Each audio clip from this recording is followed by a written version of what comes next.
Hello दोस्तों, स्वागत है आप सभी का आपके अपने YouTube channel concept bye Panchsheel में। दोस्तों, आज मैं इतिहास के बारे में बताऊंगा कि इतिहास क्या होता है, इतिहास को क्यों पढ़ते हैं और इतिहास पढ़ने का तरीका क्या है। दोस्तों, सबसे पहले इतिहास को मैं बता दूं, इतिहास होता क्या है। हमारे एक गुरु थे जो हमको बताए थे इतिहास को 3 भाग में डिवाइड कर सकते हैं, इति प्लस हा प्लस आस। तो इति माने ऐसा, हा माने हुआ, आस माने था। इसका मतलब इतिहास का मतलब हुआ ऐसा हुआ था। अब ऐसा हुआ था तो कब हुआ था? हुआ था मतलब प्राचीन, प्राचीन काल में ऐसा हुआ था, इसका अर्थ ये हुआ। तो इतिहास हम क्यों पढ़ते हैं? अपने बीते हुए समय में जानकारी, अपने पूर्वजों के बारे में जानकारी, हमारे पूर्वज कैसे थे, क्या खाते थे, क्या पहनते थे, कहाँ रहते थे, कैसा जीवन व्यतीत करते थे, इन सभी की जानकारी हमको इतिहास में मिलती है। तो हम पढ़ेंगे भारत का इतिहास। तो भारत के इतिहास में सबसे पहले भारत का इतिहास पढ़ें तो भारत जो है नाम तो हुआ है, लेकिन इतिहास में भारत को और किस किस नाम से जानते थे। तो ऐसा माना जाता है कि भारत का नाम जो पड़ा है वह राजा भरत के नाम से ही भारत नाम पड़ा है। और इतिहास में भारत के और कई नाम हैं, जैसे आर्यावर्त हो गया, जम्बू द्वीप भी भारत को कहा जाता था। अब प्राचीन काल में तो ये सब कहा जाता था, लेकिन प्रेजेंट टाइम में भारत को इंडिया, हिंदुस्तान और भारत के नाम से ही जानते हैं। तो इतिहास को समझने में आसानी हो, इतिहास को हम जल्दी समझ सके, इसके लिए हमारे एक वैज्ञानिक थे जो कि हिस्टोलॉजिकल थे, जिसका नाम था क्रिस्टोफर सेलियरस। उन्होंने इतिहास को 3 भागों में डिवाइड किया समझने की दृष्टि से: प्राचीन भारत, मध्यकालीन भारत और आधुनिक भारत। अब प्राचीन भारत के बारे में हम जानकारी प्राप्त करते हैं। तो प्राचीन भारत को भी समझने के लिए हमको 3 भागों में डिवाइड किया गया है। सबसे पहला आता है प्रागैतिहासिक काल, या हमको पाषाण काल भी बोल सकते हैं। दूसरे नंबर पे आता है आद्य ऐतिहासिक काल। तीसरे नंबर पे आता है ऐतिहासिक काल। अभी जो प्रागैतिहासिक काल होता है या पाषाण काल होता है, अब इसको भी आपको 3 भागों में डिवाइड किया गया है। पहला आपका आता है पूरा पाषाण काल, दूसरा आपका आता है मध्य पाषाण काल और तीसरा आपका आता है नव पाषाण काल। मैं आपको डिटेल में एक एक चीजें को एक्सप्लेन करूंगा, आप ध्यान से सिर्फ वीडियो को देखिए और बातों को सुनिए। तो बात करते हैं पूरा पाषाण काल में। अब पूरा पाषाण काल का जो मानव था वह एकदम शिकारी था। मतलब पूरा पाषाण काल का मानव जो जीवन था वह शिकार पे ही निर्भर करता था। मानव जहां शिकार मिलते थे वहीं जाके वो रहते थे, जंगलों में जीवन व्यतीत करते थे। रहने के लिए घर नहीं था, कोई अस्थायी निवास नहीं था उस समय। तो जो पूरा पाषाण काल का जो मानव जीवन था वह शिकारी बेस्ड था।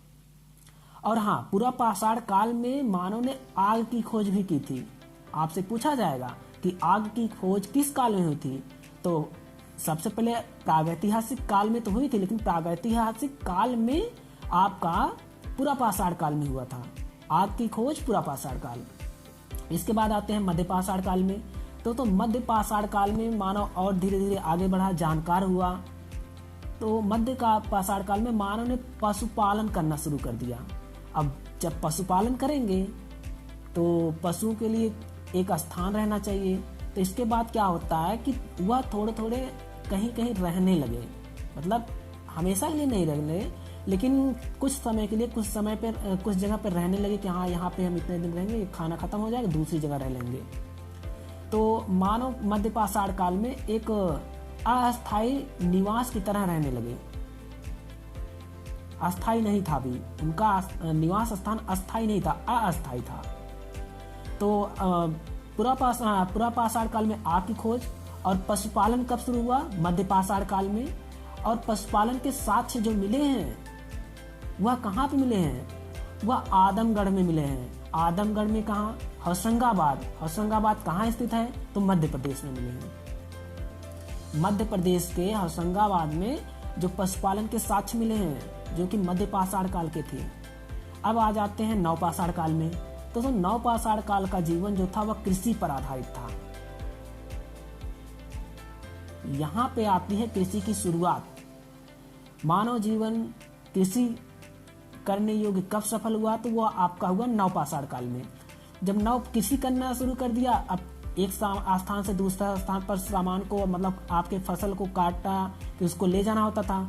इसके बाद दिमाग चलाया उन्होंने, तो पहिए का आविष्कार किया, पहिए वाली गाड़ी की आविष्कार किया, जिससे सामान को ले जाने में आसानी होती। तो पहिए का आविष्कार कब हुआ था? नवपाषाण काल में हुआ था। अस्थाई जीवन जीने लगे। यहाँ पे पूछा जाएगा कि मानव ने अस्थाई निवास, अस्थाई जीवन कब शुरू किया, तो आपके नवपाषाण काल में अस्थाई जीवन शुरू किया। और आपको ये बता दें, जो कृषि का प्रारंभ हुआ था, इसके साक्ष्य भी तो मिले हैं। कृषि के साक्ष्य आपके मेहरगढ़ से मिले हैं। जो पहला साक्ष्य आपको मिला था कृषि का, वह मेहरगढ़ से ही मिला था। और मेहरगढ़ कहाँ स्थित है? तो बलूचिस्तान में मेहरगढ़ स्थित है। आगे आते हैं, नवपाषाण काल में राख के टीले भी मिले हैं। राख के टीले भी मिले हैं, जो आपका कहाँ से मिला है? वो संगनकल्लू से मिला है। यानी राख के टीले संगनकल्लू में मिले हैं। संगनकल्लू कहाँ पे स्थित है आपका? तो कर्नाटक में स्थित है। इसके बाद आते हैं कृषि के दूसरे साक्ष्य जो मिला, चावल की खेती भी मिले हैं। चावल की खेती जो कृषि के साक्ष्य होते हैं, वह कहाँ से मिला? कोल्डिहवा से चावल की खेती के साक्ष्य मिले हैं। और कोल्डिहवा आपका कहाँ पे है? यूपी में। यूपी में कहाँ? इलाहाबाद में। तो इलाहाबाद के कोल्डिहवा एक स्थान था जो कि प्रेजेंट में इलाहाबाद हो गया है, वहां से चावल के साक्ष्य मिले हैं। इससे यह पता चलता कि चावल की खेती जो है हमारे पूर्वज जो है करते थे। इसके बाद आता है बुर्ज होम। नवपाषाण काल स्थल एक बुर्ज होम आता है, जो कि नवपाषाण कालीन स्थल है।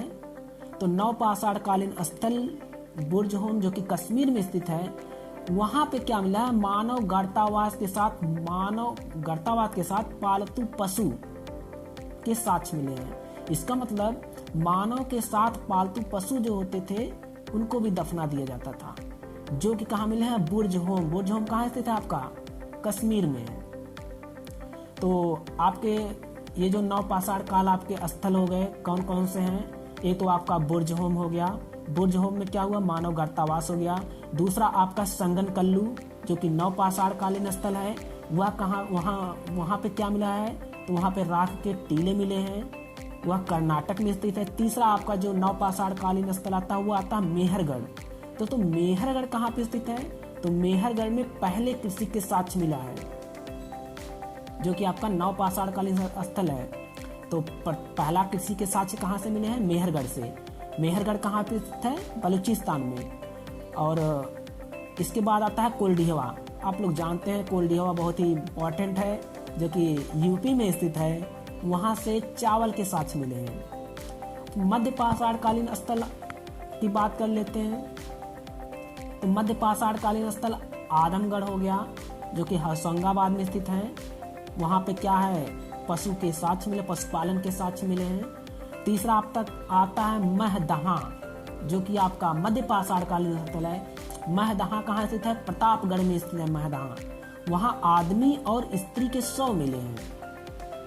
आदमी और स्त्री के शव महदहा, जो कि प्रतापगढ़ यूपी में स्थित है, वह क्या है? हमारे मध्यपाषाण कालीन स्थान है। तीसरा आता है सराय नाहर, जो कि यूपी में स्थित है।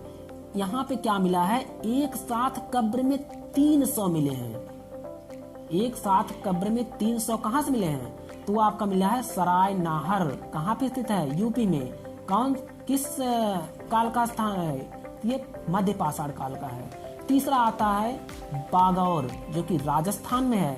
तो सबसे बड़ा स्थल जो आपका था ये मध्यपाषाण काल का, तो वह आपका था बागौर। उम्मीद करते हैं यहाँ तक आपको बहुत ही अच्छे से समझ में आई हो।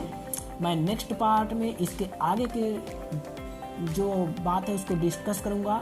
जैसे आपके प्राचीन काल की बात करूँगा, तो प्राचीन काल में भारत की क्या स्थिति थी, मैं इसके बारे में डिटेल से वीडियो को लाऊंगा। तो आप इस वीडियो को देखिए, अच्छा लगा तो दोस्तों को शेयर कीजिए, और चैनल में नए हैं तो चैनल को जरूर सब्सक्राइब कीजिए।